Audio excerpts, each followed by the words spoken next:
our job as an advisor and what you should be doing as a client is make an informed decision, meaning you need to weigh the pros and cons of both decisions. So one thing you could do is buy that Social Security, buy an annuity stream. Other one, you might need more bonds, more fixed income, more of a ballast. If we are losing the lower risk portion of our portfolio, trying to maybe you might have to take on less risk, which again has its own repercussions. We take on risk in retirement because we most often need to grow assets above inflation. The equities, the risky assets are what powers our inflation adjusted spending. The bonds will not keep pace with inflation. It's just a fact. The purchasing power erodes. Not a big deal if you're only spending 10 or 15 years in retirement. It is if you're planning for 30 or more years. Welcome to the Healthy and Wealthy Retirement, where your certified retirement counselor, Mark Struthers, takes a holistic approach to retirement, going beyond finances and embracing holistic well-being. This YouTube channel will address not just the financial part of retirement, but also the social, the physical, and the emotional parts of retirement. Everything you need for healthier, a wealthier, and a happier retirement. Welcome to the Healthy and Wealthy Retirement. My name is Mark Struthers. I'm your host. And today we are talking about Social Security. It's come up a lot more recently. Kind of call it post-Doge. And Social Security has always been a topic of conversation. But there's two additional topics that have come up recently. Solvency has always kind of been on the radar screen, but it was, depending on the time, it was a little bit muted when working with clients. The two other topics that have come up is accessibility and termination, if you will, of Social Security. So we're going to talk all three today. We're mainly going to focus on kind of give you some hopefully comfort as far as how you treat Social Security if you plan for it. And then when you think about Social Security and its solvency, things you can do to one plan and then compensate for it, if you will. So kind of how do you integrate Social Security, which what some say is a new paradigm shift. I think that's too strong a word. But let's start off by talking about termination.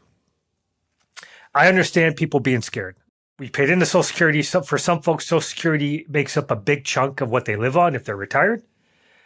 And, keep in mind, Social Security was not designed to be an income replacement, but some folks are often maybe less fortunate. They rely on it, and you can understand people's concern. Roughly, I believe the number is it was designed to replace roughly 40% of the typical worker. So for some, it might be up above 50, 60%, some it's higher. But for other folks, it's probably more in the 30% range. But regardless, it was not meant to be an income replacement. But that being said, it is a cornerstone of our society. And it's often called the third rail. I shouldn't say not anymore, you don't hear it, but our entitlement programs, especially Social Security, are the third rail of politics. It's because that's the electrified rail. You don't touch it. And I don't think that's going to change. Regardless of your political party, those are in retirement age, those are late 60s or older, are very active politically, in part because they have the time, in part because they care about stuff like this. So if you are concerned, certainly get active. But I don't think either party is going to just terminate. I don't think Doge is going to go in and terminate Social Security. I definitely tried to see all sides of an argument. And I understand the concern, but quite often that fear, I think, overtakes us. You kind of got to look, if you look at the facts, a political party that does terminate Social Security would not be in power very long, bottom line. And just even within those individual parties, and some would argue we need at least a third party, if not a fourth party. But that being said, I don't think it's going away. So take a breath, try not to let fear take you over, and really think about, is that something that would realistically happen? And even if it did, would it happen for very long? Again, people would be out voting. So I'm not going to talk about that anymore. I don't want to dismiss your concerns. I understand the fear, but it being terminated anytime, well, actually, really anytime, especially, kind of here in the midst of Doge, is just I never say never, but almost impossible. But the other issue is accessibility. So working with the Social Security Department has always been challenging for clients, although sometimes the positive experiences are often overlooked. It's just keep that in mind. And I realize I certainly will freely admit, working with a lot of government agencies can be challenging. It seems like they are less responsive than the private sector. And I hope that's not too politically charged, but that has been my overwhelming experiences. But you can also, with large companies, you could run in someone who has worked for a couple of them. You could certainly run into that as well. So accessibility or dealing with them has always been problematic, but even more so because there's been cutbacks post-Doge, if that's the right terminology. And one thing that is very clear is if you have to do anything in person, you're probably going to run into issues. So I guess the one takeaway here is, one, do things online. And I strongly encourage those, even older folks, take the time to learn. I know you didn't grow up with computers. I understand that, but times change. And I can almost guarantee you, and this is going to be a little tough love, because I've seen this with, and I'll use my family members, I've seen this with my folks, I've seen this with older relatives. They can take plenty of time to study bridge and come up with complicated plays. They can come up with, they can be a part of 5 fantasy football leagues and, handicap player stats. They can do prize picks and horse betting and complicated parlays. If you can spend 20 hours a week doing those things, you could take some time to make sure that you can get access to your Social Security. Get help. Go to the library. There's programs all the time. Get family members, friends. So realize it might not happen overnight, but make sure that you are able to get online safely, and to take some time to be aware of some of the fraud stuff out there. But do things online. If you try to do things in person, especially post-Doge, I think you will be disappointed. And keep in mind too, I don't think anyone really thinks the people in Social Security Department are evil. There's a lot of people that are well-intended and meaning, and they're just trying to get a job done. So be patient with them. But the best advice is do things online and keep it standard. Don't do things that require you to be in person, that are unusual, that are ordinary. If you have to, claiming retroactively, whatever it is. And I think recently here with the is it called the Fairness Act, where they're starting to allow people that had pension offsets, people got pensions, weren't qualified, now they are. And that one, you just might not have a choice, because if you want the money, it might require you to be involved with them. But whenever you're doing something, if you decide on a course of action, if it's unusual, just understand that's reality, that you are probably going to have issues if you have to do something in person. Keep it standard, keep it simple, keep it online if you can. Also, be very careful that you do not get overpaid. Underpaid too, because with both of those, it's going to require you to navigate the bureaucracy, the system, and obviously they're having issues. They're going to have issues, but especially if you get overpaid. So that's why make sure what you're doing is correct. Try to make sure the numbers are correct. I think some of the good stories from the Social Security Department are ignored, but if you do go in person, a lot of bad information comes from them. They're often dealing with a complicated issue, and quite often they are understaffed, underpaid. You certainly can maybe say that there's other issues. Regardless, try to be respectful. Try and acknowledge reality. Online, keep it simple, and just make sure your numbers are correct. Especially if you do get overpaid, it could be a nightmare going forward. The third thing that we're going to talk today is solvency. Now, I've been on the retail financial planning side for over 10 years. I've been a CFP for over 10 years. But even before that, Social Security was talked about. So I've been in the industry for a little over 25 years, almost all my adult life. And this conversation isn't new. So the latest stat suggests that by 2035, the Social Security can only pay about 80% of its promised benefits.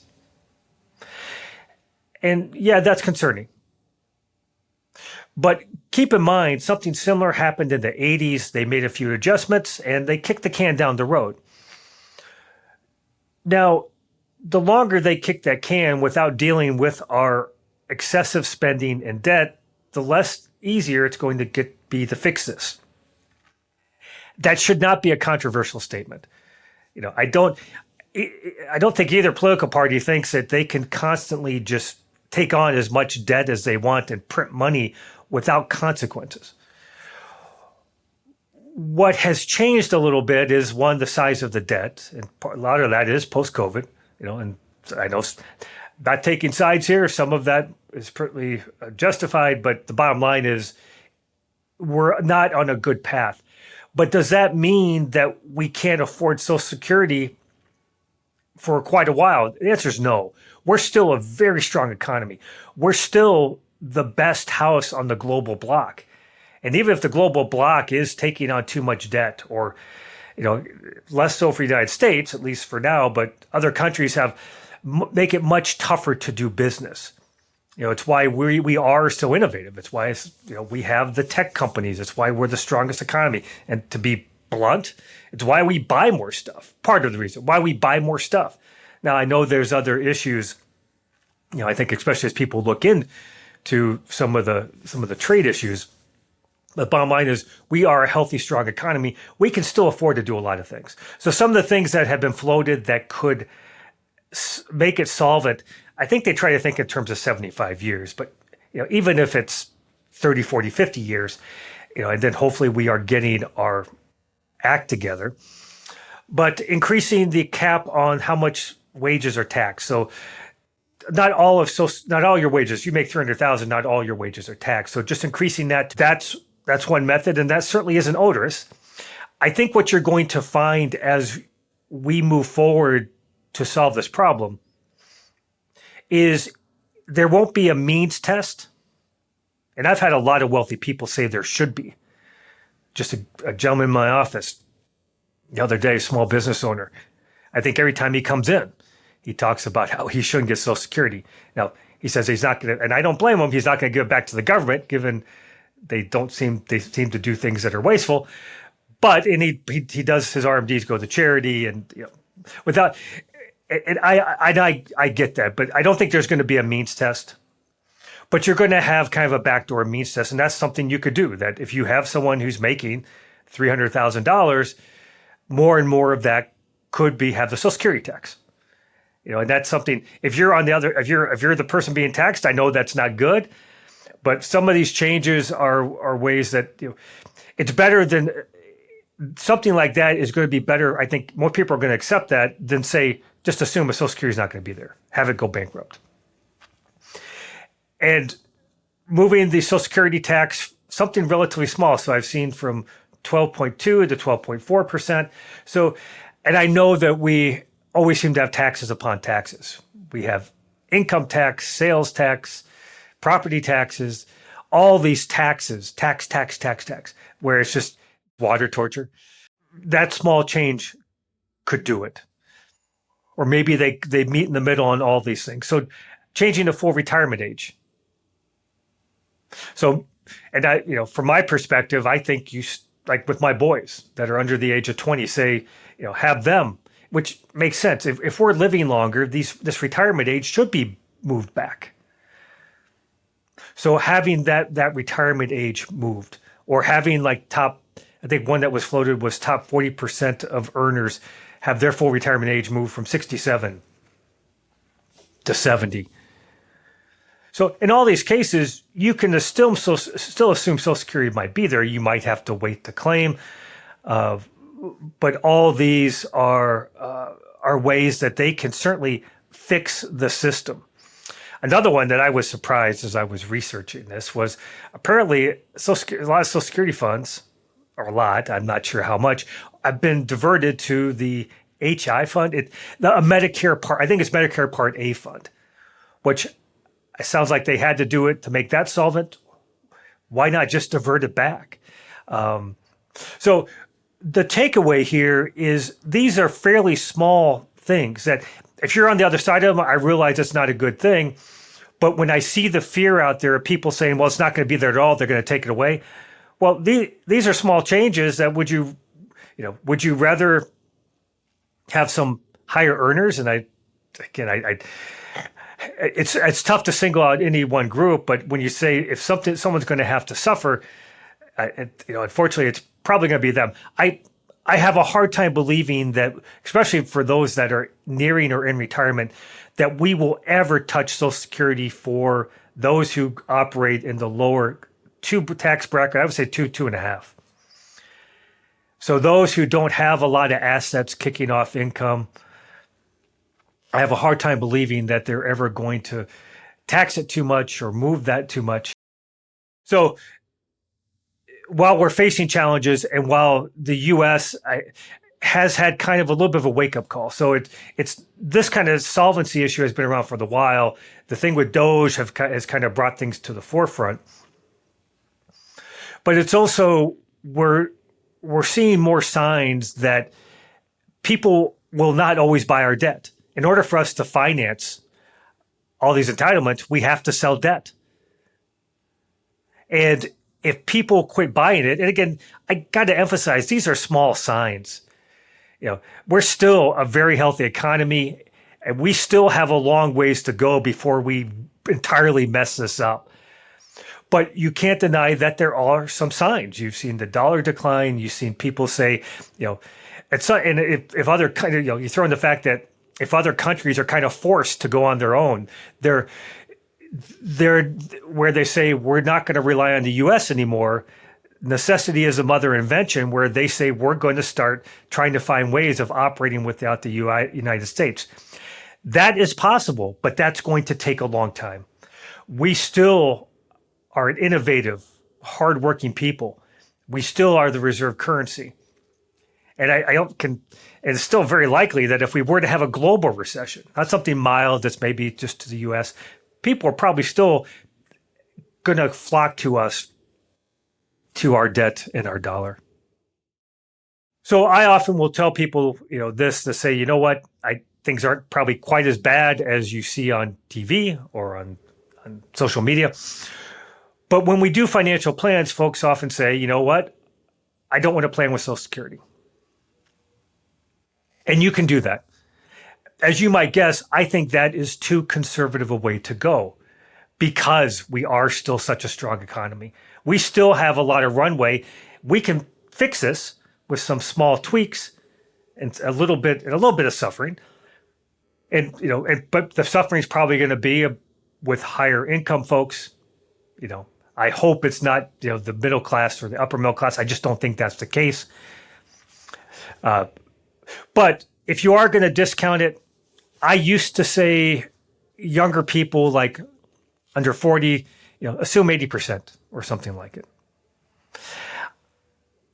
But over the last 10 years, I have changed. And part of that is, post-COVID. Part of it is that we haven't done a lot to change things. I think when I was thinking about this, I was trying to come up with a range. So I think if you're under 30, I don't see anything horribly wrong with assuming Social Security is going to be there, realizing to keep an eye on it, and you could change. But if you wanted to be safe, I would say assume 0 to 50%. My word of caution is any decision you make has a trade-off.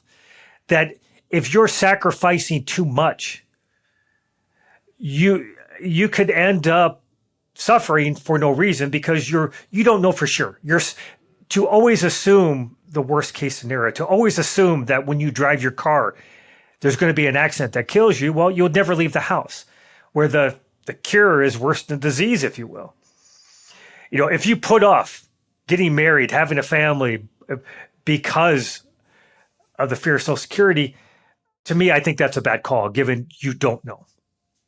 So I think somewhere between 0 and 50%, I have a hard time believing that nothing's going to be there. For my sons who are under 20, I think what the most likely scenario is that they probably get their full Social Security, but their full retirement age will probably be like 75. And you could model that something like that in. It's difficult because financial planning software is not necessarily set up that way. But so I think assuming some sort of discount, I think the discount has to be larger. One thing I will say for younger people, not having pensions was a change for Gen Xers. I think not realizing that Social Security might not be there for you, take a hard look at how you're managing your career. Just like Gen Xers couldn't do what boomers do, where their loyalty to a company was rewarded with decades of health insurance and income and a gold watch and a nice pension. So I think you really need to think of, do you need to try to make sure you earn a little more? Should you maybe save a little bit more? Absolutely. Again, but you want to make sure you're getting a return on memories, not just a return on your investment. But I think it's a good thing to say, if Social Security is not going to be there, how do I increase my personal capital, my personal income? You have control over that, and you have a long time horizon. So something to think about. I've broken this out in somewhat generational. Not all generations are 15 years, but from 30 to 45, I think somewhere between 30 and 80%. Again, the closer you get to retirement, just logically, it's hard to believe they are going to reduce your promised benefit that much. So you figure something around 60%. Again, I think if you get down into 30, 40, I think that's too conservative, but that's certainly something that you could do. For 45 to 60, again, you're getting closer and closer to retirement. I think 60 to 90%. If you're 60 years old now, I have a hard time believing that they are going to reduce your benefit that much. Again, the caveat being, if you are a higher earner, if you are someone that makes a lot of money and has a lot of assets, they could do some sort of kind of backdoor means testing. And if you are 60 to 75, meaning you're either close to retirement or you've already started claiming, I would assume 80 to 100% of your expected income. It's have a hard time believing that they would take that much away from you. I guess it's the third rail. Other than really higher income earners, I don't think that's the case. For those of you that have followed my media writings, whatever, something might have occurred to you is to say, well, Mark, what if you were a high income person, which if they increase the amount of wage that's taxable, that's something you can't control. But what can you control if there's no means testing, if you're in retirement and you're concerned that they're going to find ways of using you to fund Social Security? It's you don't have income producing accounts, meaning you probably have Roth accounts, or well-managed taxable accounts. So, and that's something that if you're concerned about it, and we're going to do a piece on IRAs here in a week or two as well. And I just got done I saw something where a gentleman was talking about old tax rates where they used to be 70, the top rates was like 70 or 90%. Again, I have a hard time believing that we will go back to that higher tax rates. But could you have higher earners pay more than the top rate of 37% on the federal side? You could. So Roth is one way to maybe to help protect yourself. So what are some other things you can do that if you are concerned Social Security is not going to be there? You could buy your own Social Security, meaning buy an annuity. And annuity is a loaded word. I mostly refer to an immediate annuity because that's really the closest thing to Social Security. You say, I'm going to turn over $500,000 at the age of 65, and they'll give you an income stream for life. And that's not a horrible thing. As in the little book I wrote, I even mentioned supplementing your Social Security, given we don't have pensions, is not a horrible idea. If you are assuming Social Security is not going to be there, and I think folks and advisors should take this more into account, that even if you take my more optimistic view that things aren't as dark as some people make it out to be, you still have to say there is a greater risk.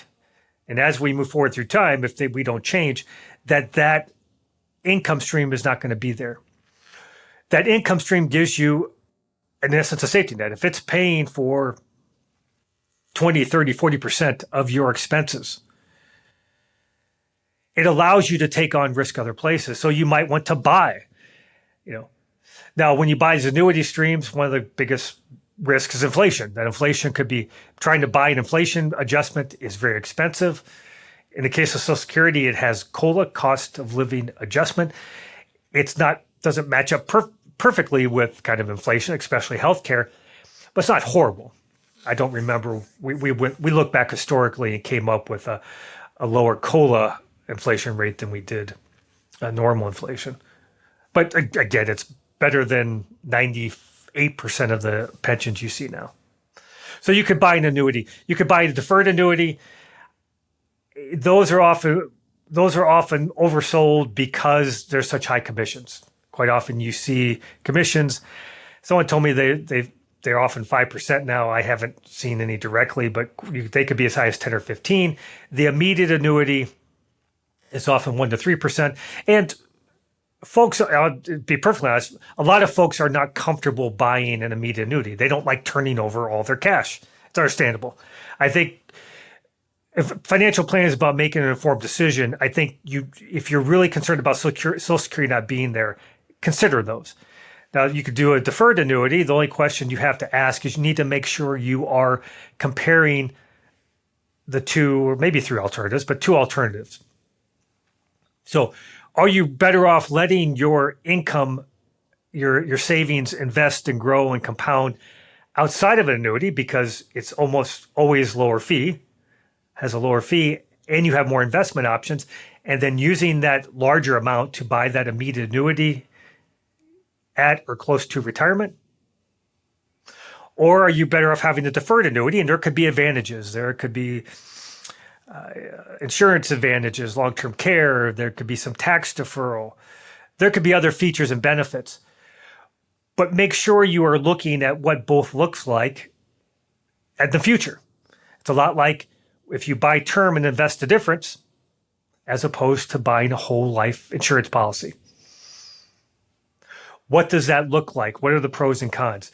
That's probably my biggest issue with the way insurance products are sold, is that they are sold.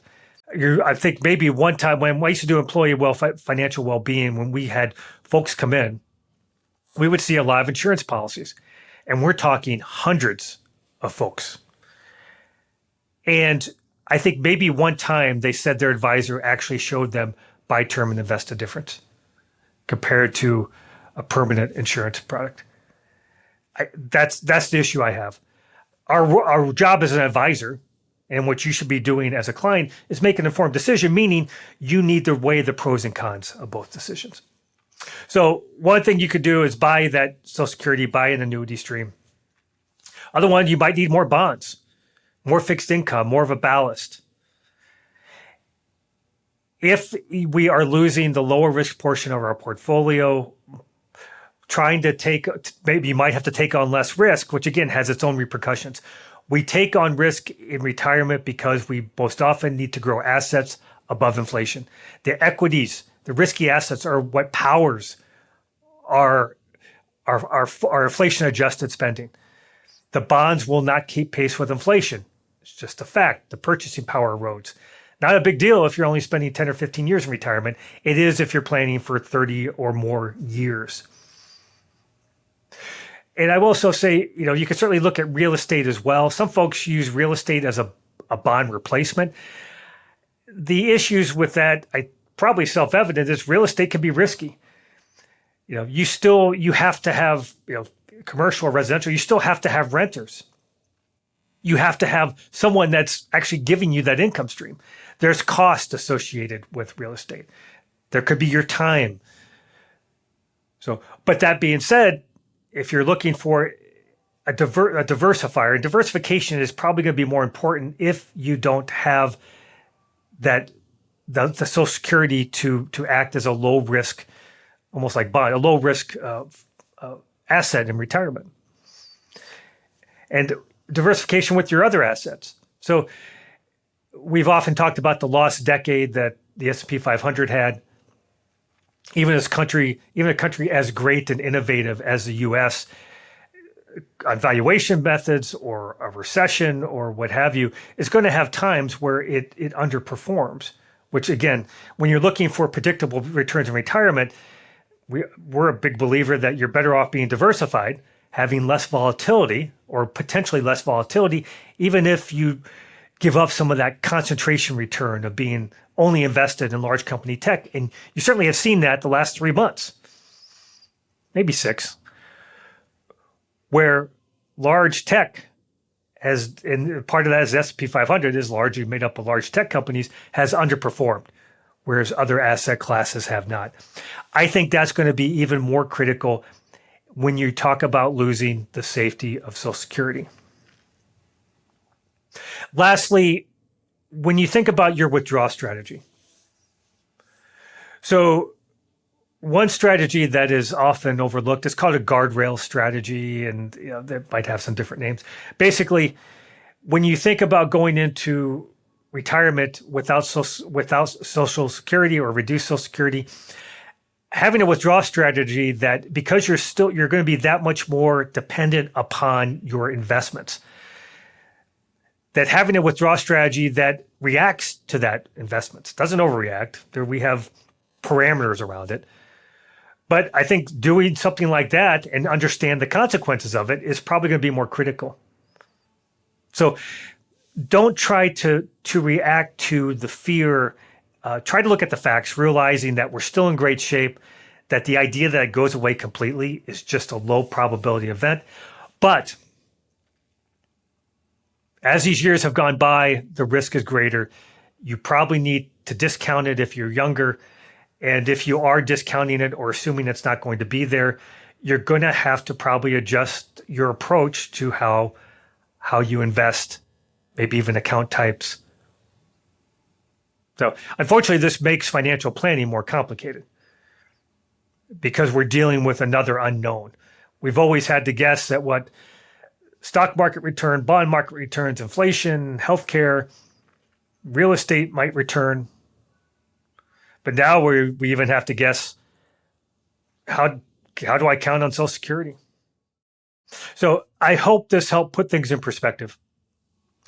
I think if you take a step back, I think some of the fear might subside, and that's what planning's all about. Planning's about making a better decision.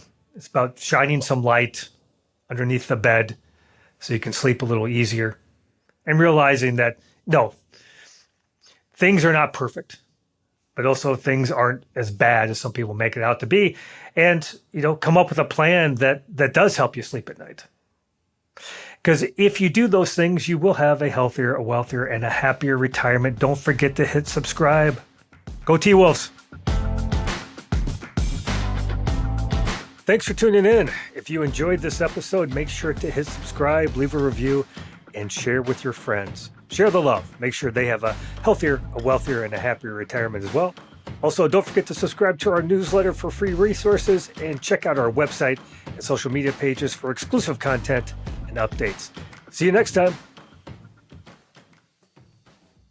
Sona Financial, LLC, DBA Sona Wealth and Sona Wealth Advisors, is a registered investment advisor with the state of Minnesota.